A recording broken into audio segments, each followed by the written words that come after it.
everybody, welcome back to Auto Scholar with Mr. B. I'm Mr. B, and today we have this 2011 Chevy Volt. We're going to go ahead and change the oil in it. So oil change interval for this says every 2 years. So I'm not quite sure what mileage they want you to change it at, but with this Volt, I don't know the last time it's been changed, so I'm going to go ahead and change the oil. So just go over some safety issues very quickly. So you want to just keep the keys away from the vehicle. That way you don't inadvertently turn the vehicle on or anything like that. Also, if you're using jacks, make sure you use jack stands. And of course, as always, when dealing with used oil, make sure you don't really get any on your skin. If so, wash your hands quickly and dispose of your oil properly to be environmentally friendly. Let's go ahead and get started. Okay, so first thing I do whenever I'm doing an oil change is pop the hood, of course, and just check everything out. Make sure nothing looks out of place.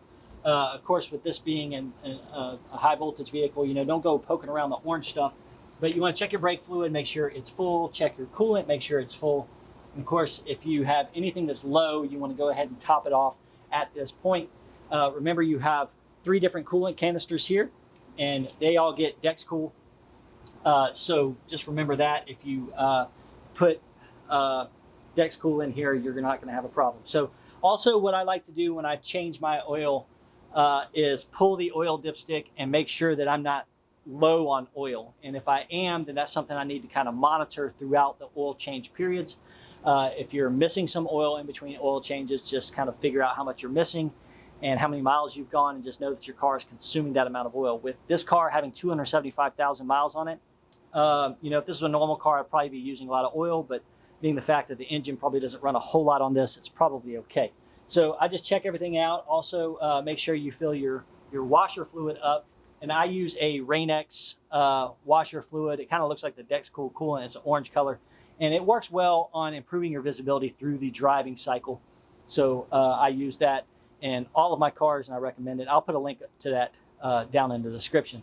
So after this, after I just double check everything, then what we're going to do is go ahead and lift the vehicle up. Again, if you have jacks, use jack stands, and just be careful of where you're lifting it at. You do have lift points on this vehicle that are designated for jacks. So be sure not to go off of those points, because you can contact the high voltage wires that run underneath this vehicle. And of course, that's never a good idea. Let's go ahead and get this thing up in the air. Okay, so here we are underneath the vehicle. Here's the oil pan, the oil filter, and we have a small, very small, in my opinion, the head on this thing is way too small, the drain plug. So this is a 10 millimeter, and the biggest problem with these is because they're so small, people tighten them up too tight, and then to get them off, you almost have to strip them out. So make sure if you're doing this, use a 6-point socket on here.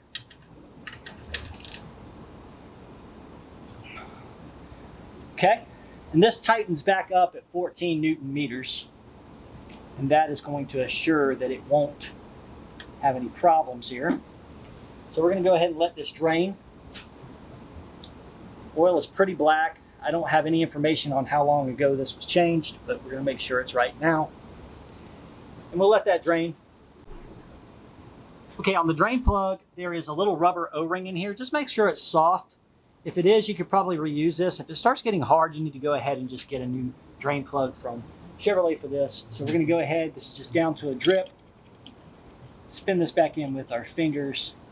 And then we're going to torque this to 14 Newton meters, or about 133 inch-pounds, or about 11 foot-pounds or so, 11 or 12 foot-pounds. You just don't want to over-torque it. And we're good. It doesn't have to be tightened up that hard at all. All right, so now we are down to our oil filter. And I'm using the AC Delco oil filter, the factory oil filter on this. And this oil filter was too tight as well. So this is probably a quick lube or something like that.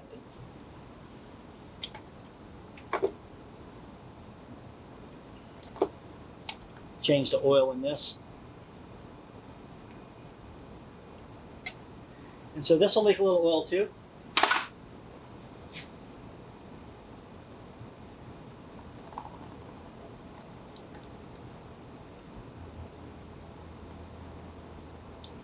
So we're going to let that drain.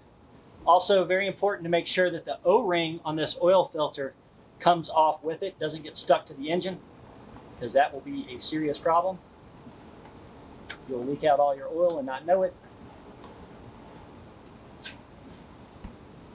So as this is draining out, what I'm going to do is I'm going to take this oil filter. This is the AC Delco oil filter, and I'm going to put a clean bead of oil around the O-ring, and then I'm going to pre-fill the oil filter a little bit with the new oil. That way we're not starting up dry on this engine. Okay, going back with it. Again, you just want to put, maybe a half a cup of oil in here. What that's going to do is just get the oil system primed up. And when we tighten this up, we do not want to crank down on this, okay? It'll actually get tighter as the engine gets hotter and colder and hotter and colder. So you just want to snug this up with your hand. And then, of course, when you get the car running, just peek your head under here and make sure nothing's leaking out. Sometimes you will get a bad oil filter where it's not crimped properly or something, and you just never know. So always just double check by sticking your head underneath the car and making sure you don't have a big puddle. Okay, so now we have to go ahead and fill it up and take your oil cap off.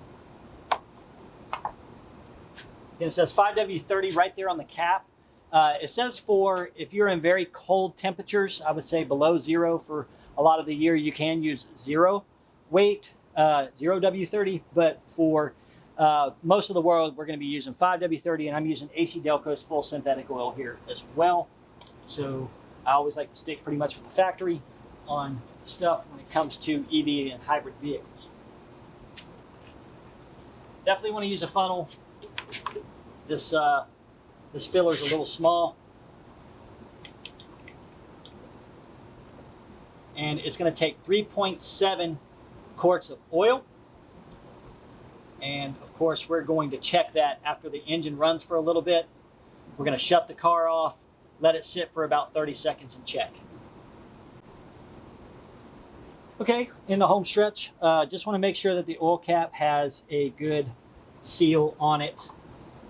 And then we're going to put it back on, make sure it is good and tight. And we are done with this part. So now what we're going to do is I'm going to crank up the vehicle, actually activate it to ready with the hood open, and that should make the engine run. And then I'm going to deactivate it and check the oil to make sure everything is good.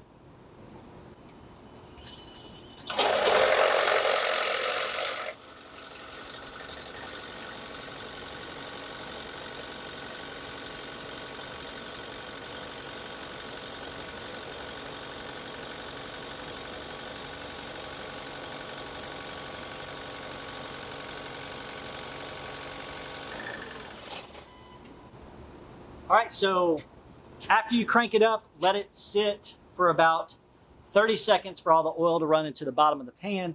And then we are going to pull the dipstick and just do a big double check and make sure that we are at the proper oil level.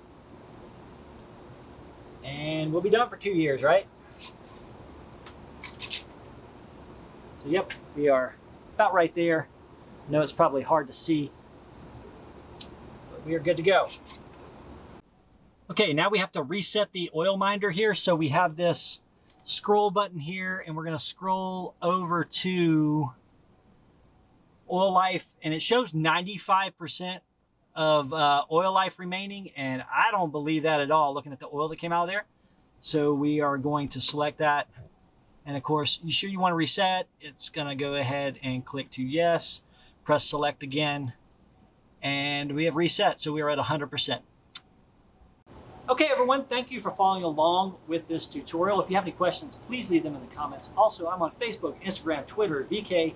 Follow me under there under Auto Scholar Mr. B or Master Tech Mr. B.